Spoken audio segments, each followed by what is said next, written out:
Hello, I am one. This is just a little bit of a tutorial, maybe some things that you already know, but Desmos is an amazing graphing tool, and I can tell already that many of you have used it a lot. Some of you have used it a little. It's possible some of you aren't as comfortable with it, but we're going to be using Desmos a lot in this class just because it's so handy and useful. And we'll be doing various exercises like we just did with collecting data, and also just generally when we're exploring functions, it's a nice tool to have. So I want you to be comfortable with Desmos. And so I just want to show you one little trick as you're correcting your work today. One thing I noticed with at least some of your work that I looked over, this is question B related to the spread of the influenza. And so I've put the data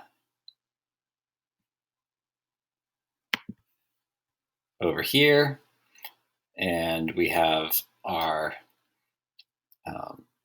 day 0, day 1, day 2, and so forth. And then what you saw was that it actually is tripling each time.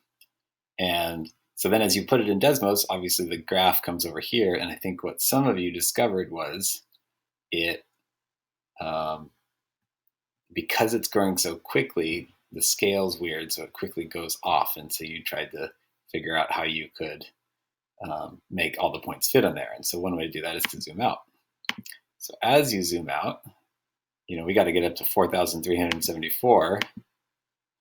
And so if we keep zooming out, there, all our numbers are now in here. But what you can see is because the x-axis only has a range, we're going to learn about that range, the word range.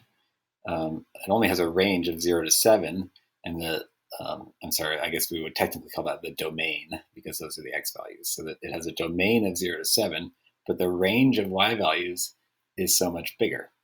And so this is technically correct, all the points are there, but it doesn't really show you the pattern. So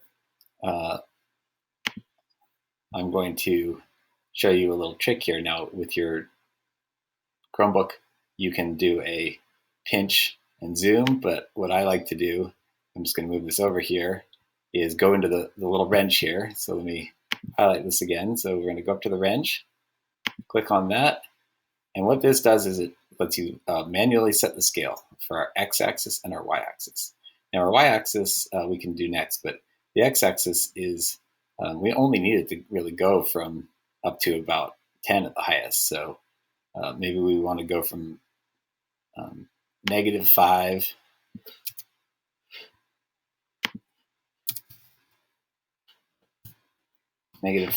up to,